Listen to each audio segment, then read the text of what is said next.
this is all wrong, I shouldn't be up here. I should be back in school on the other side of the ocean. Yet you all come to us young people for hope. How dare you? Boring. Boring. Boring. Boring. You got it work. Don't tell us what we're going to feel. We're trying to solve a problem. Don't tell us what we're going to feel. I'm not telling you. Because you're in no position to dictate that. That's exactly what we're doing. You're in no position to dictate what we're going to feel.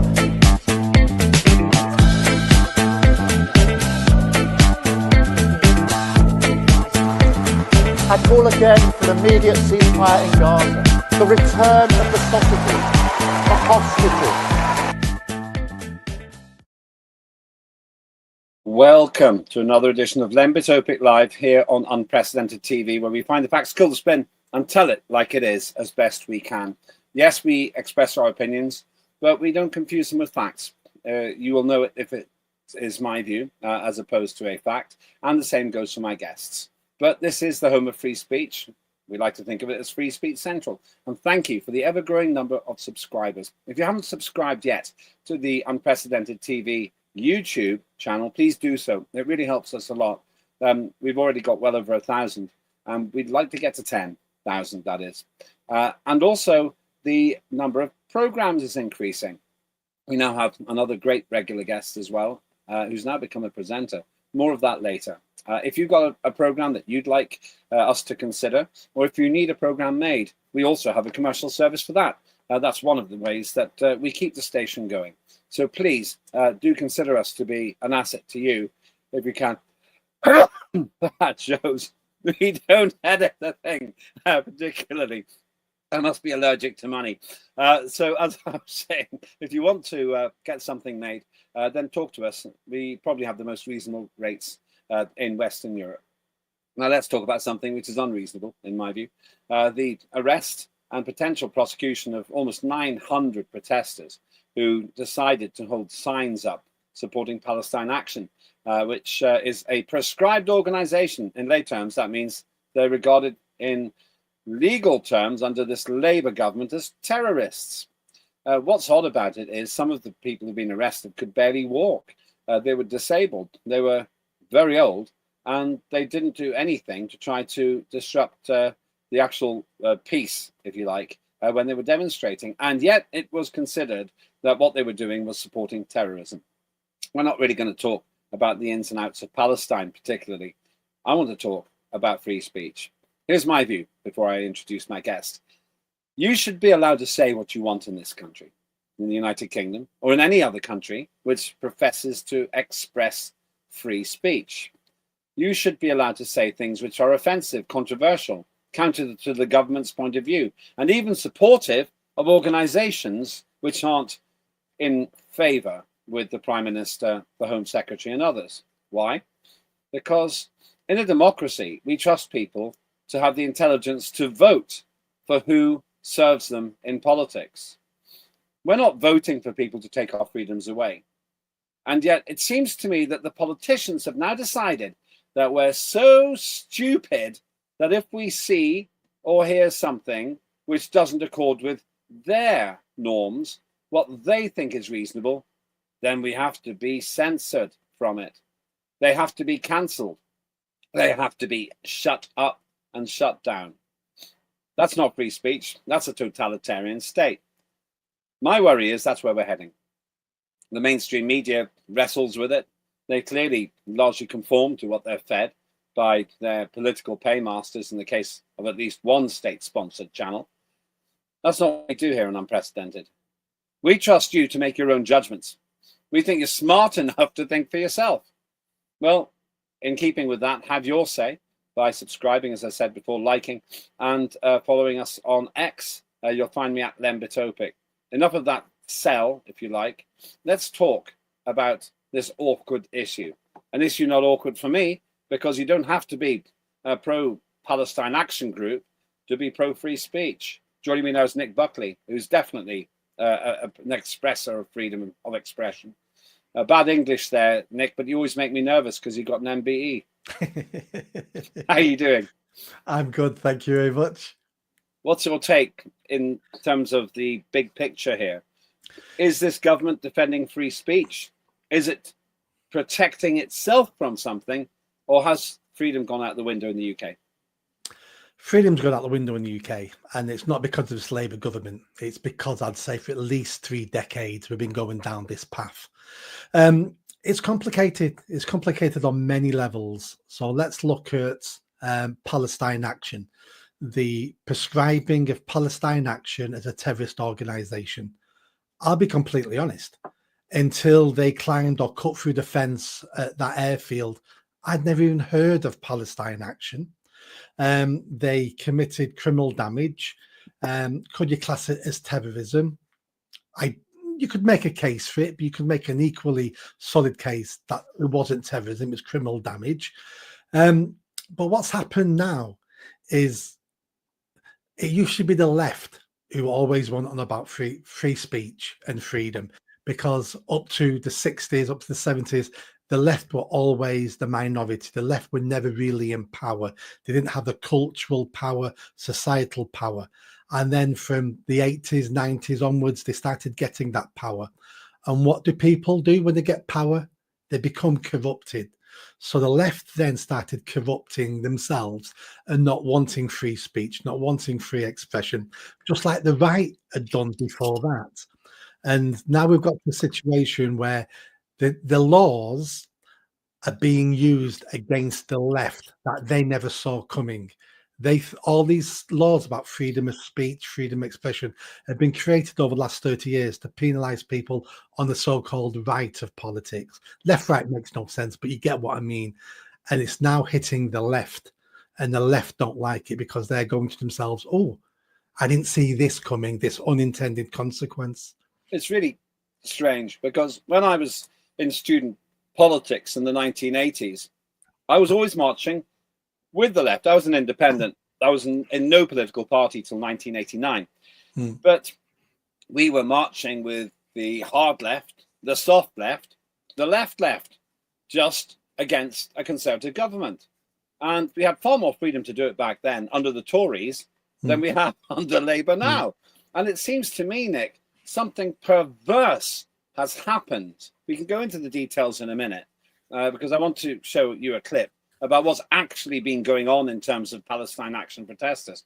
But something perverse has happened to freedom, where the left is now censoring itself to an extent.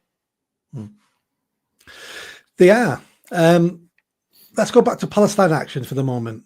So if Palestine Action are a terrorist organisation, which our government says they are, well, in which case supporting a terrorist organisation is a criminal offence and those people should be arrested. I get that. I support that. But if we roll back a bit further, are Palestine Action a terrorist organisation? I wouldn't class that. I mean, I don't agree with them. I think they're idiots. But even I wouldn't say they're a terrorist organisation. So therefore, it never should be prescribed in the first place as that. But this government can see itself losing power, losing control. We've just spent 2 decades penalising the so-called right, coming down hard on patriots, clamping down on free speech, and suddenly there's a left-wing organisation a little bit out of control, and the government has gone, we're being accused of being a 2-tier system here, 2-tier criminal justice system. We're going to have to come down hard on these now because we're losing the people. I don't think they wanted to, because it damages Labour. I think they thought to themselves, if we don't, there's going to be riots. Well, here we go then. The irony is, I bet you the attitude of Labour has increased the support for Palestine Action. Let's have a look at how the UK has been reported abroad. These are demonstrations that occurred recently, and the context here is remarkable. A whole bunch of people who don't look to me like professional demonstrators sat with signs talking up Palestine Action, simply saying that they essentially support Palestine Action. Here's what happened. Let's take a look. Willing lawbreakers offering themselves up in Parliament Square today to a heavy police presence by very obviously showing support for an organisation the government has banned for engaging in terrorist activities. It's a very similar scene to that of a month ago when 531 people were arrested. And it's exactly the same drill. The protesters write on their placards the words Palestine Action, and then the police swoop in and pick them off and arrest them one by one. Good man. Apparently I'm a terrorist. It's news to me grandkids anyway. We're going over there. Like last time, many of those being marched into the police vans were older people. They did so with cheers of support from the crowds, while the police were jeered. Shame on you! Shame on you! Despite the insistence of organisers that this should be a peaceful and sometimes silent protest as before, today's atmosphere was more tense, almost as if the police and the protesters knew the script this time round. Now that's the issue. Look at that side, that situation there. We've got people who quite clearly, in my opinion, maybe I'll get arrested for saying this, don't look like they're about to storm the Bastille. They're not about to storm Parliament or dig a tunnel and put gunpowder under the Commons. And yet these people are being arrested for holding up signs, Nick. Let's go back in time 80 years and let's say these same people were here 80 years ago with signs saying, I support Adolf Hitler, I support the Nazis. That would be a criminal offence. That would be looked at being traitors. We're at war with Nazi Germany. You're supporting our enemies. It's the same situation now. So if Palestine Action is a terrorist organisation, which I don't think they are, but they've been prescribed that they are, so therefore, every single one of these people are breaking the law. They're supporting our enemies in according to the law. Now, it shouldn't matter if these people being arrested are old, disabled, in wheelchairs. And that doesn't matter because I support equality. I support treating old people, disabled people, and people in wheelchairs. I support treating them like everybody else. So therefore, if they're breaking the law, they need to be arrested. But let me say again, I don't think Palestine Action should be prescribed, but they are. So the police have a duty and the police can't turn the blind eye. And these people are protesting to be arrested. That's why they're doing it. They want to be arrested to raise the cause of Free Palestine and Palestine Action. Isn't there an irony then? Well, actually, you make a really good point I hadn't considered. If they are a terrorist organization, the police have a duty to apply the law. Now, we can have a whole separate conversation, and we have talked about this before, the bias in the police. But fair point. So the police, according to your thesis, are not really at fault here because they've been told to do something. Their job is to obey orders. And therefore, if these individuals are technically supporting a terrorist organization, then under the law, they can be and potentially should be arrested regardless of their age, their level of ability, or how docile they are. Okay, I get that, Nick. But the fundamental point is, this is preposterous because actually, there's no, in my view, there was no prospect of the people being arrested being enemies of the state. Right, so let's look at a different scenario. So the police don't arrest anybody at that demonstration. So it's now semi-legal to support a terrorist organisation in the UK. So next week, we have 10,000 people supporting Hamas, supporting ISIS, supporting many other real dangerous terrorist organisations. How can the police then act differently the following week when most of those people will be brown to the week before where most of those people were white? The police, no matter what the police do, are on hiding for nothing. That's always been what the police have always had to accept. They're always on the hiding for nothing. I don't think this is a policing issue, as in it's wrong. There's many faults here, but I don't. For once, I'm not blaming the police for this. I'm blaming the politicians, and I'm blaming the law that was passed to prescribe Palestine Action. You know, I actually salute you for what you've just said because you are very fair-minded.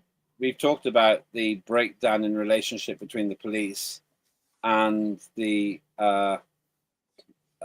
public before, but on this occasion, you're not holding that against them. That's one of the things I really think is good about you, Nick. You haven't got this one-track axe to grind. So let's bank this. what you're saying, and in my opinion, I agree with, the police on this occasion were doing their job. However stupid the legislation, they were doing their job. So the problem lies not with the enforcement authorities, it lies with the legislators. It lies with the Home Office. It was the Home Office, I believe, who prescribed Palestine Action as a terrorist organization. Okay, and so is there any aspect of the police treatment in this situation that you'd have thought was unreasonable? Nothing I can say. I mean, they were softly, they were apologetic, they were friendly, they didn't want to upset the crowd, but they had a job to do according to the law. I don't see how the police could have done this any different. And then if we look at the government, the Home Office prescribing them as Palestine Action, as a terrorist organization, I would imagine part of this is also about trying to get a grip on problems that are coming down the line. They know there's going to be urban violence. We know there's going to be troubles over the next few years, violence, especially in the inner cities. They know that. And I think two things. I think, A, they're sending a warning signal to people that we'll prescribe you, and this is what happens when we prescribe you. I think they're also trying to dampen down existing organizations who are connected to Free Palestine. It's that thing again, that when failing governments and failing establishments, especially authoritarian ones, start losing power, the go-to play is always, we need to be tougher, we need to be harder. And the tighter the grip they've got on a society, the more communities slip through their fingers. And that's what they're afraid of, and that's what they're trying to avoid. But as they're trying to avoid it, it's a self-fulfilling prophecy. They're upsetting more people than they're trying to get on board. Okay, that's in a moment. Sorry, I've been asked to just play that we're going to play just a little trailer about some of the other shows on the station. But after the break, I want to have a look at what the Parliament's been saying, and specifically the contradictions between what Keir Starmer's saying about Palestine and what he's doing, and the fact that a lot of MPs are actually railing against what's happening. But before that, here's a taste of some of the other shows that you can find right here on Unprecedented TV.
Nick, it's fair to say that you have an MBE, but I have a cornucopia of programs. Who wins? I think you have a cornucopia of programs because it's only ever me talking on my channel. Honestly, though, just dear viewer, we are now in negotiations with Nick to get some of his absolutely brilliant output. The selected highlights onto Unprecedented TV. And we're very close to running a second channel as well, but that's a different story. And then I can make my magnum opus, which is a comedy satire based in Corfu about a Brexiteer who moves to Corfu because he doesn't like Brexit and he thinks he can run Corfu better than the locals. And he does. Mr. Calamari. Mr. Calamari, that's the one. I'm definitely give you a cameo in that. Somebody's had a cameo role in farce over the last recent days is, in fact, the Labour Party as a whole. And we were just talking before that break about the fact that lots of MPs, quite a few Labour ones, are really unhappy about these arrests. Lots of Labour MPs are quite sympathetic, very sympathetic to Palestine, as well they might be, because there was a time when Labour was overtly pro-Palestine and not that keen on Israel, to the point that it caused trouble, internal trouble. Here's a clip of some of the discussions that have happened in Parliament about this very same subject. Arrested in London on Saturday, including a senior priest, an elderly Jewish man, a teacher who has spent years with Gazan children and has witnessed the horror of seeing them killed by Israeli troops over the last couple of years. These people are not terrorists. While I'm sure everybody in the House would agree that anybody attacking serving police officers in the streets deserves to be arrested, does the Minister accept that the use of counter-terror powers is wholly disproportionate to the peaceful action these people were taken by simply holding signs and sets a dangerous precedent for free speech? Minister. I don't accept her critique about the precedent with regard to free speech for the reasons that I've already referenced, and the tens of thousands of people who were on the streets of London this weekend expressing their free speech. The police have difficult judgments to make. I don't accept our analysis that this wasn't proportionate. The government has an absolute responsibility to act when the evidence suggests that we need to take decisions in order to secure the public safety. I have written to the former Home Secretary twice on this matter because many legislators here today have yet to see the evidence which satisfies us about the proportionality of the application of the prescription of Palestine action and indeed the public's right to protest and freedom of speech and the balance of which government holds that. If I could encourage him to review this law, not least because it has, according to what the government wants, a contrary impact because, of course, the more arrests, the more it's drawing attention to Palestine action. Hundreds of peaceful protesters have been arrested this weekend in the name of national security. But in what way does a peaceful protester's tactic of holding a banner compromise national security? And if the aim... And on it goes for once. I'm willing to praise a Liberal Democrat. I don't often do that, Nick. Not because I'm a bitter loser, but because I think that they've almost completely sold out to the establishment. But there was MP after MP coming up and saying, this is disproportionate. And applying the earlier point you made, which I can see now is quite right, that the police can't be blamed for the legislation.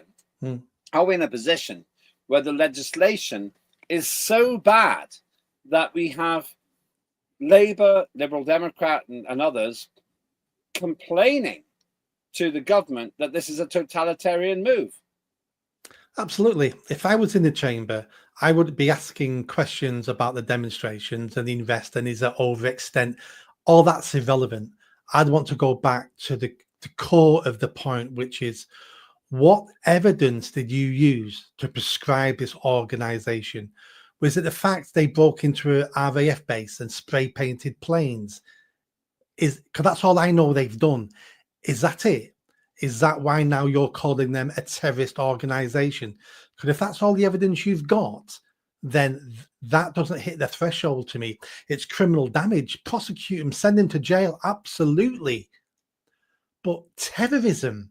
So that I'd be wanting the government to release the information and show us how they reached that level to be able to say this is a terrorist organization. They may not be able to name people, which is fine if it's all undercover work, but I want to hear that Palestine Action are collecting weapons, are planning a bombing campaign, are collecting money in this country and sending it to Hamas. I want some detail about why you think they're a terrorist organization. Because if we give the government got this power, but if we let them get away with this, and it turns out they never should have used it, then an organization me and you join next week that the government don't like can then be prescribed as a terrorist organization. Yeah. Hanging flags on lampposts, that's a terrorist organization activity. Your talk, that's a terrorist organization act. We need to be careful. We need to hold this government to account. And I want to know why they decided the Palestine Action is a terrorist organization. You know what? You said something really interesting. I had a big debate, actually an argument with a migrant who had come to this country who didn't like the flags on flagpoles, on street lamps. And I explained. Well, I hope you told him to get out if you don't You like sexist. It was a woman. Oh, I'd have carried her bags and told her to get out. She's a legal migrant. But I'd said something else. I said, this all began because a girl, I think she was 12 years old, something like that, went to school, I think in north of England. Now, I could get the facts slightly wrong, but the story's about right. For a day when they were going to celebrate ethnic diversity and different cultures. And she went in a Union Jack dress, which I imagine was a bit like the Spice Girls one, though hopefully not revealing because she was pretty young. And she was going to talk about Britishness, and she wasn't allowed. She wasn't allowed.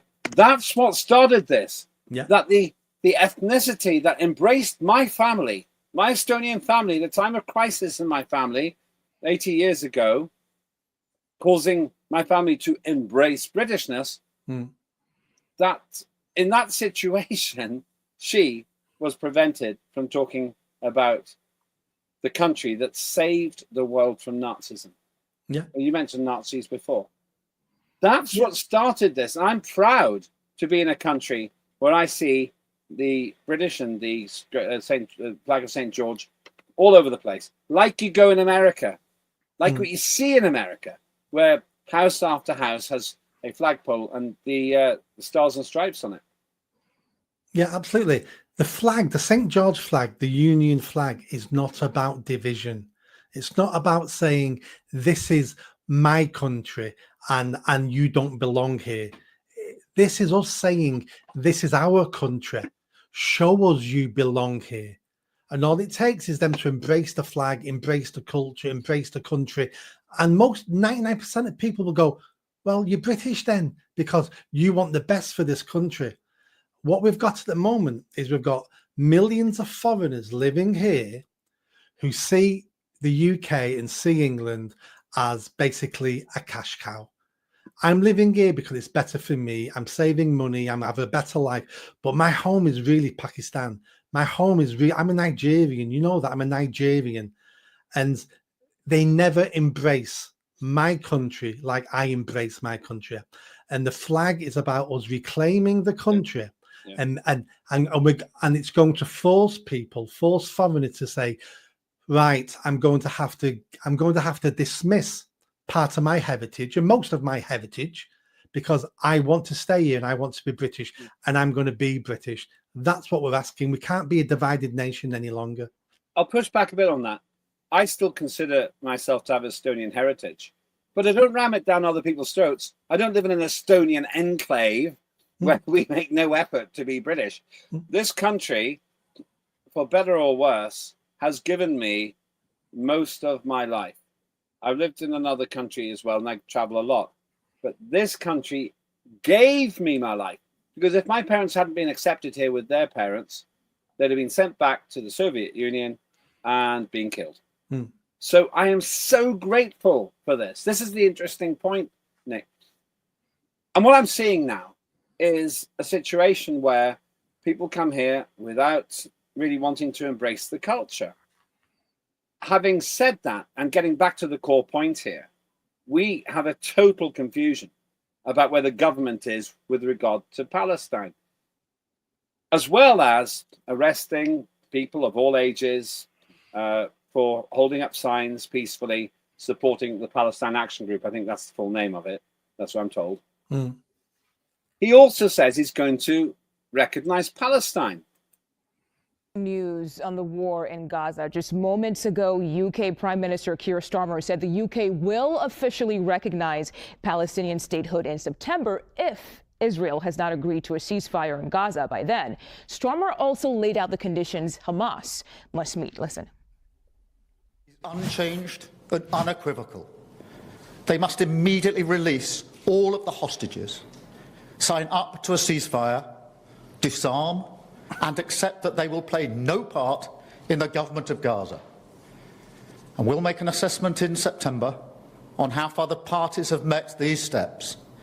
But no one should have a veto over our decision.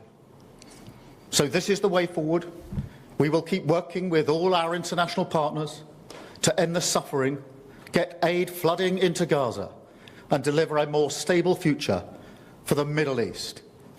And so we've got this contradiction because, Nick, Keir Starmer, having said Israel has a perfect right to defend itself, is now saying, I'm going to recognise Gaza as a nation state. Is he breaking the law? Should he be arrested? Because implicitly, he's kind of supporting the same position that the Palestine Action Group is holding. He said nothing of the sort. What he basically said was, I'll recognise Palestine if they cure cancer and colonise Mars, because he laid out his criteria to do that, and it's all impossible. They need to hand over all the hostages. You've watched the intro. You've watched the intro, they Nick. need to disarm. All these things is laid out. He knows 100% Hamas will never do it. This is just a PR stunt to try to keep the far left of his party and the white progressives on board in his party. That's all that is. He knows he's never ever going to recognize Palestine because the Americans will not allow him to do it. There'll be a punishment. So there, and he doesn't want to do it anyway. So therefore, he's laid out conditions that will never ever be met. But at least he can say to his party, "Well, I was willing to recognize Palestine." It's a cop out. He's a coward. The man's a coward. But where do you stand on? Okay, why do you say it's complete nonsense?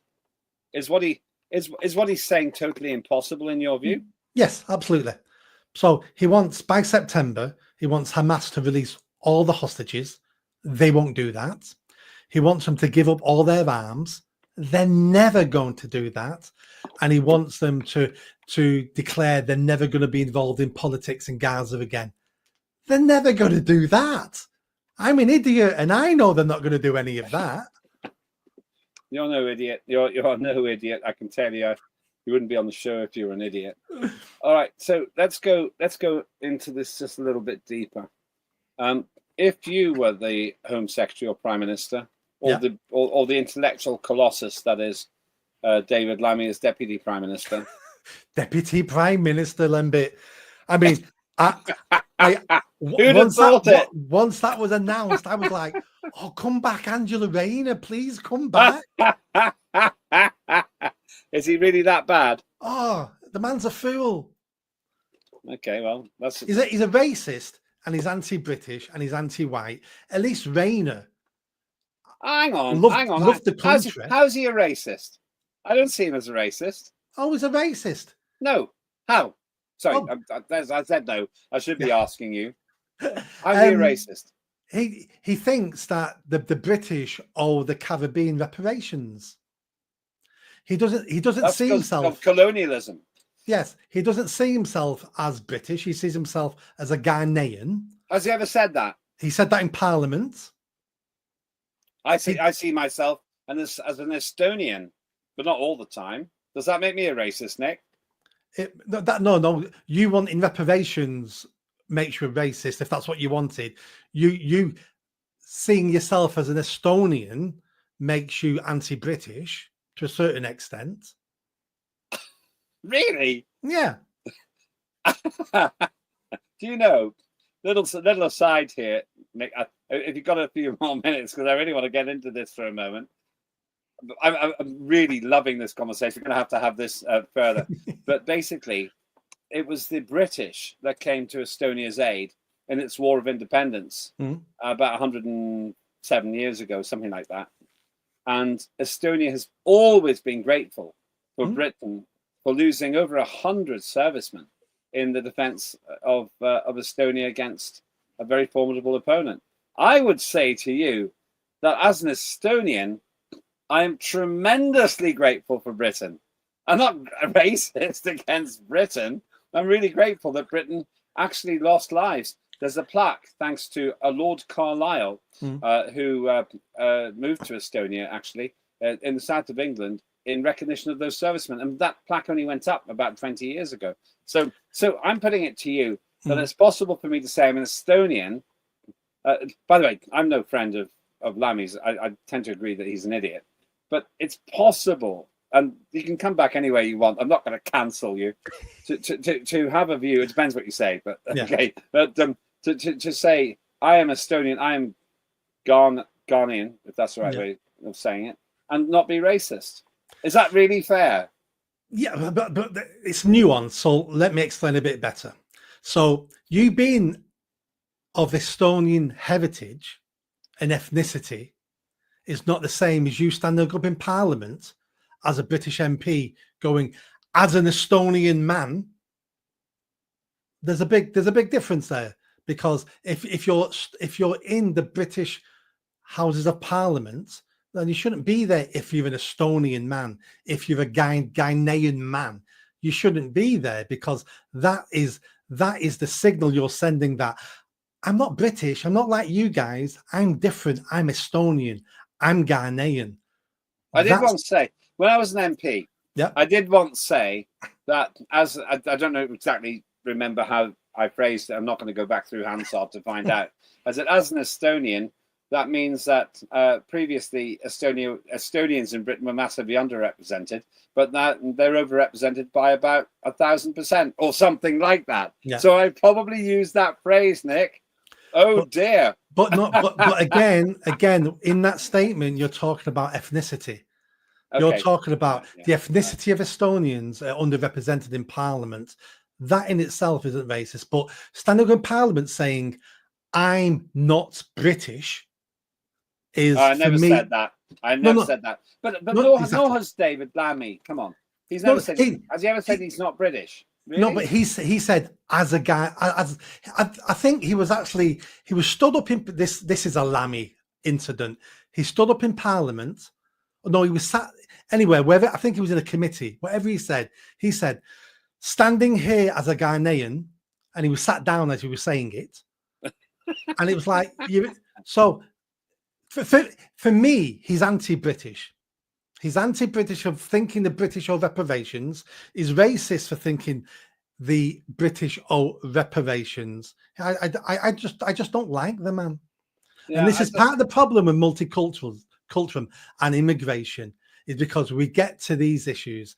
I could stand up in Parliament if I was elected and say, as an Irishman, but I'm not Irish. I could get an Irish passport if I wanted to. I'm entitled to it. But I'm not Irish. I don't feel Irish. I've never thought I was Irish. I never want to be Irish. I'm English because I've embraced this country and I live here. But immigration keeps creating these divisions. The issue. This is really interesting. The issue is that we couldn't have this conversation anywhere else. Really? No. Because you'd be cancelled. They'd put adverts on, or they'd put a public information. I'm losing you, Nick. Nick, I'm losing you. Yeah. So go to commercial. Go. Oh, I'm just hearing. Oh, it's weather. There's a news flash. But this is really interesting. I want to do a whole show with you. About this subject because this is fascinating. By the way, you've got a better tan than me. I look pasty today. So maybe you have a secret to tell.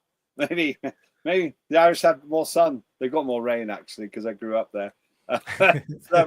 Let's consider this, because really we're meant to be talking about free speech. And by the way, we are, because we're illustrating free speech at the same time as worrying about what's been going on. And here's the question.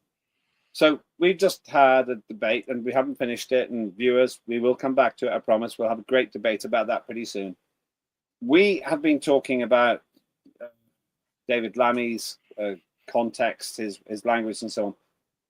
The problem I've got is that this government could actually start thinking that what you said was unacceptable. Or maybe what I said was unacceptable, because they politicize free speech. Free speech is not politicizable. You either believe in it or you don't. Neither of us is inciting racial hatred. We're expressing a point of view. Mm. And what we are now getting is Parliament led by this ridiculously big majority because of our electoral system, which can actually cancel you, imprison you for hurty words. There's a classic example of this. It was Lucy Connolly, who basically was at a conference I went to. There she is with Nigel Farage, who was put in prison for over a year for hurty words, stupid words. What she said was stupid, but hurty words on the internet. While Ricky Jones, a Labour councillor, said, let's slit the throats of the far right. That's essentially what he meant. Yeah. And he walked free. Yeah. How do you square that? Again, nuanced. Those cases look similar, but were very different. Lucy Connolly was given bad advice by solicitors and she was told to plead guilty. Mm-hmm. Ricky Jones had enough sense to plead innocence. So therefore, he's got his day in court, and 12 British people sat in judgment of him and went, he didn't mean it. It sounded bad, but I believe him. He didn't want the people in the other protest to have their throat slit. It was a saying. It was a nasty saying, but it was a saying. Lucy Connolly, what she said, I don't even think was illegal. She said, I don't care if they burn the migrant hotels down. I don't care. So she didn't tell people to do it. She wasn't celebrating it being done. She was saying, I don't care. It's now illegal in this. You can get a year in jail now for not caring about things the government cares about. Hers was so much worse, what happened to her. But the mistake she made was listening to her duty solicitor, who all of them at the time had pressure from above, telling them all to plead guilty, plead guilty, plead guilty. And she pleaded guilty and got 3 years and was out in 1. Do you know, I went to the conference, very impressive conference, actually. I covered it briefly this morning, cover a lot more in a couple of days, where Lucy Connolly was talking. And she was asked the question, should Ricky Jones have gone to prison like you? And she said, he's an idiot, but neither of us should. Now, that is the defense of free speech. Yes, absolutely. I said from the second he was arrested, he shouldn't be prosecuted and he definitely shouldn't be going to jail, even though what he said was despicable, because there's no way in my mind I could twist it to make me believe he meant it, that he wanted people to be killed. He didn't. And just like with Lucy Connolly, her not caring bad things are happening in the world shouldn't be illegal. And let's go one step further. You've heard about the law in Germany. It's now illegal. People are being arrested in Germany for insulting German politicians online. It's a law, I think. What? Say that again. In Germany now, they passed a law last year, and people are being arrested. It's illegal to insult a German politician online. That's crazy. Yes. So if that comes here, I want the top bunk. You can have the bottom bunk. You know what? We'd have some great conversations. It'd be like porridge. I do, actually.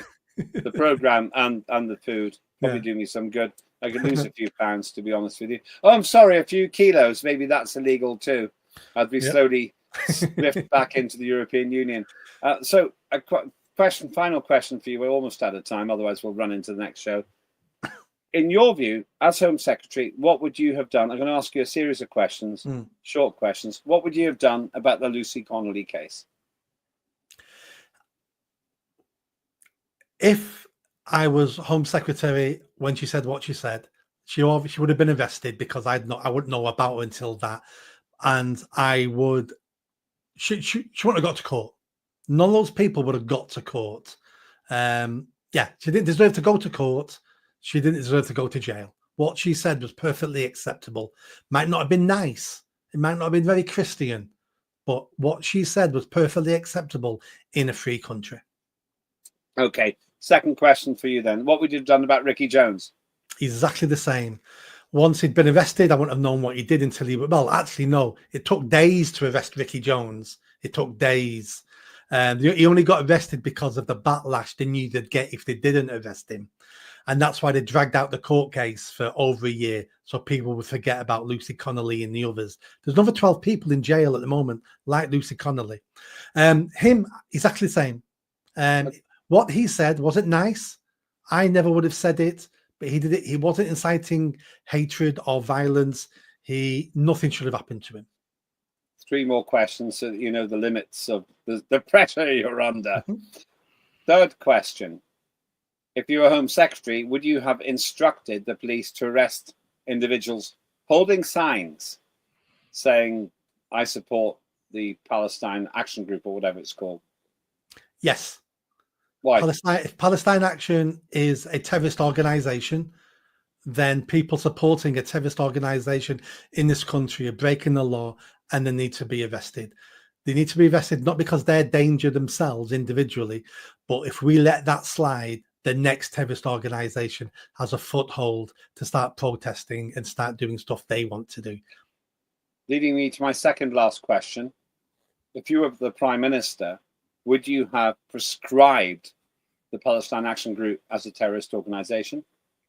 Based on the information I've seen, and so let's caveat, I've not seen all the information. Based on the information I've seen, no, I would not have. I would have arrested the people who broke into the airfield. I would have I'd have hoped they got sent down. But no, I would not. For me, it doesn't reach the level to be able to class them as a terrorist organization based on the information I've seen. Okay, and the final question for you is, if you were Keir Starmer, what would you do? It's a very open question, so you can answer any way that you want. What would you do to assure the British public that his claim to Donald Trump, when he met Donald Trump on British soil, that free speech is alive and well in the United Kingdom, what would you do to prove it? What could he do? Tricky question, I know. There's some quick wins, which would be to repeal some of the laws, repeal the Communication Act, repeal some of the, I can't name these, but there's laws on the books that the police are using to arrest people. Repeal those laws. He's got a majority, a huge majority. He could push through a fast piece of legislation to repeal them, or at least take out the offending sections in those laws. That would be an easy win. He could do that in a couple of months. Bob's your uncle. Okay. Well, you should be in Parliament, shouldn't you? Not sure who to stand for, but there we go. Tell us about your book. You've got the right to do that. My latest book, selling well, Anglophobia. It fits into that discussion we had about me, you, Lammy, Guyana, and Estonia. Anglophobia, about the hatred of the English and basically white people now as well. It explains why people hate themselves and hate their own culture. And it explains why foreigners hate us and why foreigners can hate white people. It looks into the psychology, it gives examples, and it talks about what we can do to ensure it doesn't affect us and to make sure we can get over it. We shouldn't allow other people to demonize this country, because this is the greatest country ever to exist in the history of the world. It may not be the greatest today, but if you look over the longer term, this is the greatest country that has given the world so much, and we need to take pride in that. Thank you so much. Always a pleasure to speak with you, Nick Buckley. And that was Nick Buckley with me here on Lembit Öpik Live. Have your say. Go to X or wherever you want to get involved in this dialogue, and we're going to increase the ways you can do that. Also, please subscribe to our YouTube channel, which is Unprecedented TV. We're going great guns at the moment in a good way. And hopefully that means that we are helping to restore the free speech this country so desperately needs. So many other shows coming up, but for now, thank you very much to Nick Buckley. Thanks to you for watching, and thanks to the team for making this show possible. I'm Lembit Öpik. That was Lembit Öpik Live. This is all wrong. I shouldn't be up here. I should be back in school on the other side of the ocean. Yet you all come to us young people for hope. How dare you? Boring. Boring.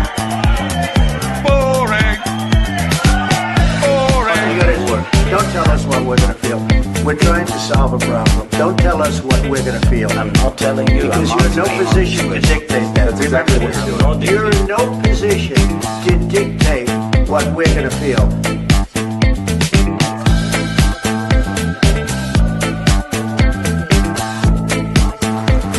I call again for an immediate ceasefire in Gaza, the return of the sausages, the hostages,